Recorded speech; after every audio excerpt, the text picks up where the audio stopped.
नमस्कार, मैं आरबी सिंह यादव और आप देख रहे हैं मेरा YouTube channel RB Singh Yadav editor.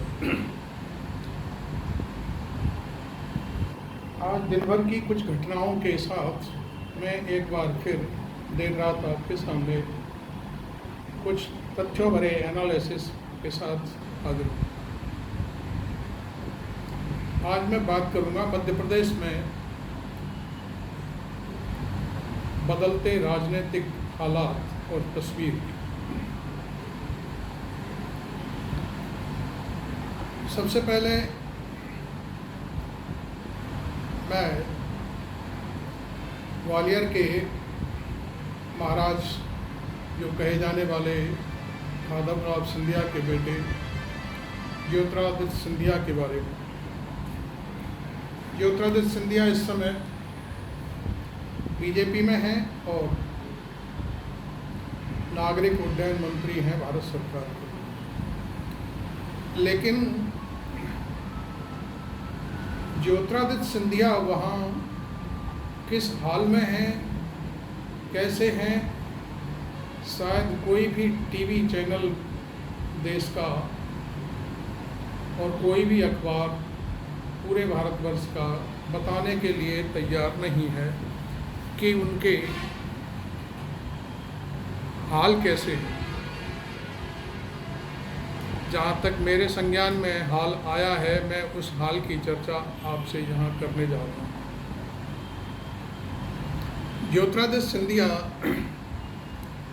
मार्च महीने में शायद बीजेपी में गए थे, तब वे 22 विधायकों के साथ बीजेपी में ज्वाइन किए और जब उन्होंने ज्वाइन किया तब ये कहा था कि मेरा कांग्रेस में बहुत भारी अपमान हो रहा है।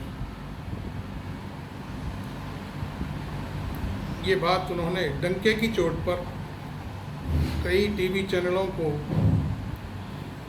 बातचीत के समय बोला था। चूँकि उस समय टीवी चैनल्स ज्योतिरादित्य सिंधिया की बातों को हवा दे रहे थे और जैसा वो कह रहे थे, सच्चा झूठा जो भी कहते थे, सबको हाईलाइट कर रहे थे।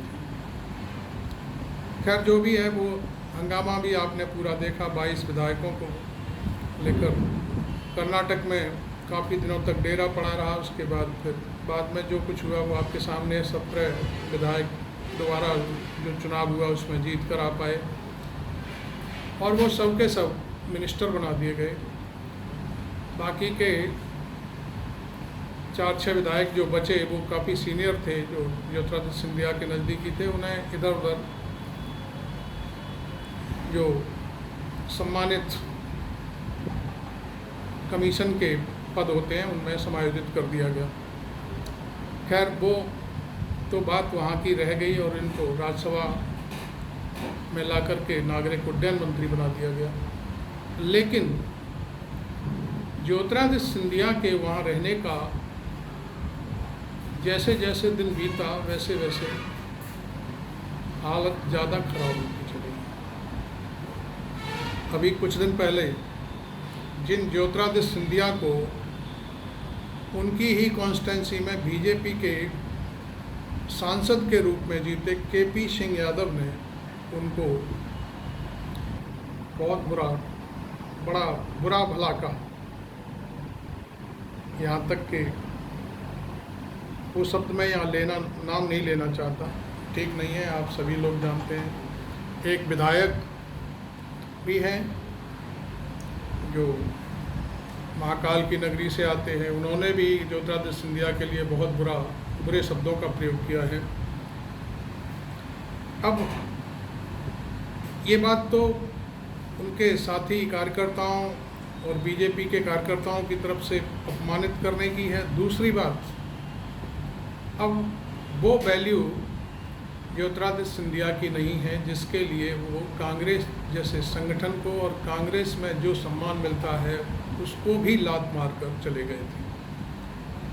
मैं आपको पिछले दिनों में ग्वालियर गया, तब मुझे पता चला कि चंबल संभाग में लगभग 8-7 जिले आते हैं। इन जिलों में पैरेलल बीजेपी के डबल दफ्तर चल रहे हैं। इनमें मुख्य रूप से बीजेपी के कार्यकर्ताओं के जो अधिकृत हैं, दूसरे सिंधिया समर्थकों के भी दफ्तर चल रहे हैं। और जहाँ पर बीजेपी का कार्यक्रम होता है वहाँ सिंधिया के लोग नहीं जाते, जहाँ सिंधिया का कार्यक्रम होता है वहाँ पर बीजेपी के लोग नहीं जाते। ये सारी कहानियाँ चल रही हैं दोनों के बीच। अभी कुछ दिन पहले श्योपुर की साइड से एक सिंधिया जी के बहुत खास यादव नेता थे, वो भी पार्टी छोड़कर कांग्रेस में शामिल हो गए। इसी वजह से भी बीजेपी को ये सारी बातें नागवार गुजर रही हैं और उनका कोई अस्तित्व नहीं मानती, ऐसा बीजेपी कार्यकर्ताओं का सोचना है। इसलिए अब कोई भी आदमी ज्योतिरादित्य सिंधिया को भैया भी कह देता है कभी कभी जबकि कांग्रेस में रहते हुए उन्हें महाराज और श्रीमंत के बिना आवाज नहीं लगाता था। तो अब आप कहेंगे कि आपने ये वीडियो तो बनाया लेकिन इसमें बदलाव की कहाँ बात आ गई। वीडियो थोड़ा लंबा होगा, आप मेरे वीडियो को, मेरे चैनल को सब्सक्राइब कर लें और थोड़ा पेशेंस के साथ सुने तो मैं आपको पूरी कहानी सुनाऊंगा क्या होने जा रहा है। अब बात यह है कि आज ग्वालियर में आम आदमी पार्टी के मुखिया अरविंद केजरीवाल की सभा थी और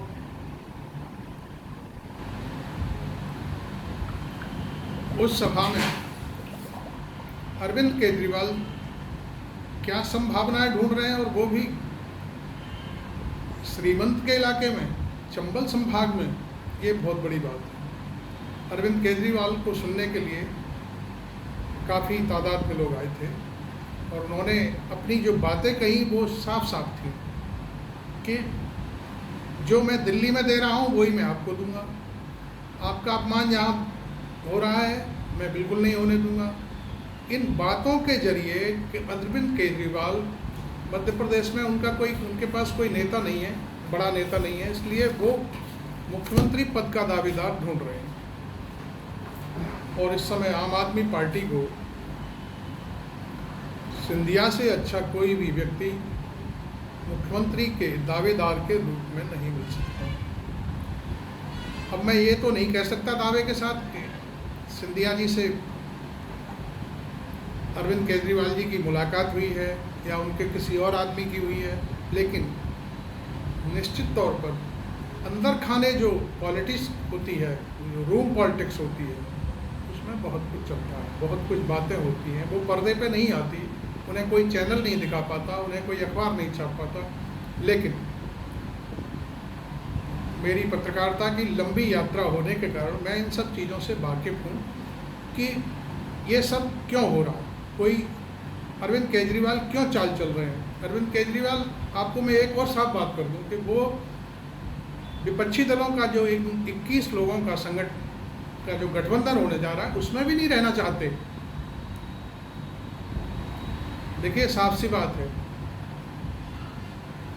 अरविंद केजरीवाल पर आरएसएस की बी टीम का ठप्पा लगा हुआ है।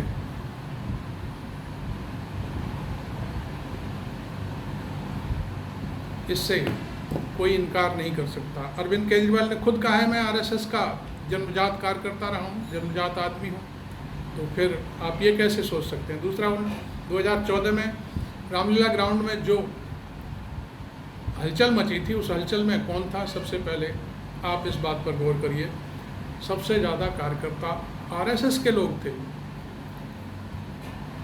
और अन्ना हजारे को आगे करके उन्होंने ये सारी कहानी बनाई और उसमें अरविंद केजरीवाल की पार्टी का जन्म हुआ और नरेंद्र मोदी प्रधानमंत्री के रूप में बीजेपी सबसे बड़ी पार्टी के रूप में उभर कर सामने आई। उसमें तमाम आरोप लगाए। अरविंद केजरीवाल ने अपनी पार्टी बनने के बाद ये कहा, पार्टी बनने से भी पहले कहा कि मैं यदि मेरी सरकार बन गई तो मैं शीला दीक्षित को जेल भेज दूंगा, और बहुत सारी चीज़ें हैं।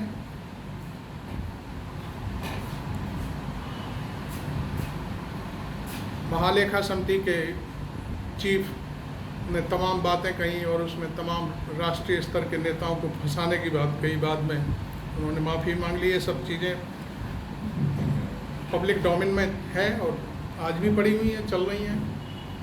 खैर, अब बात मैं यहाँ ग्वालियर के सबसे बड़े क्षत्रप ज्योतिरादित्य सिंधिया की बात कर रहा हूँ। तो यदि ज्योतिरादित्य सिंधिया भी बीजेपी से छुटकारा पाना चाहते हैं तो फिर आम आदमी पार्टी से बढ़िया कोई पार्टी उनके लिए इस समय मुफीद नहीं होगी, क्योंकि कांग्रेस ने साफ कर दिया कि बिका हुआ माल वापस नहीं होता।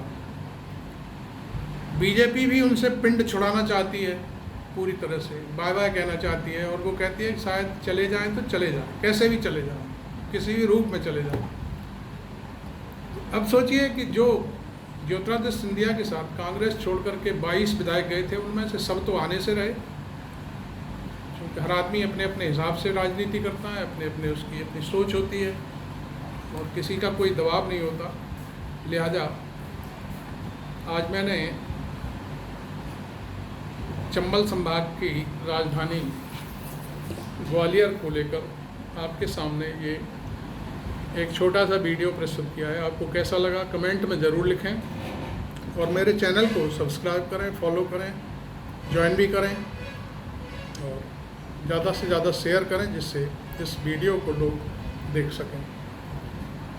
जय हिंद।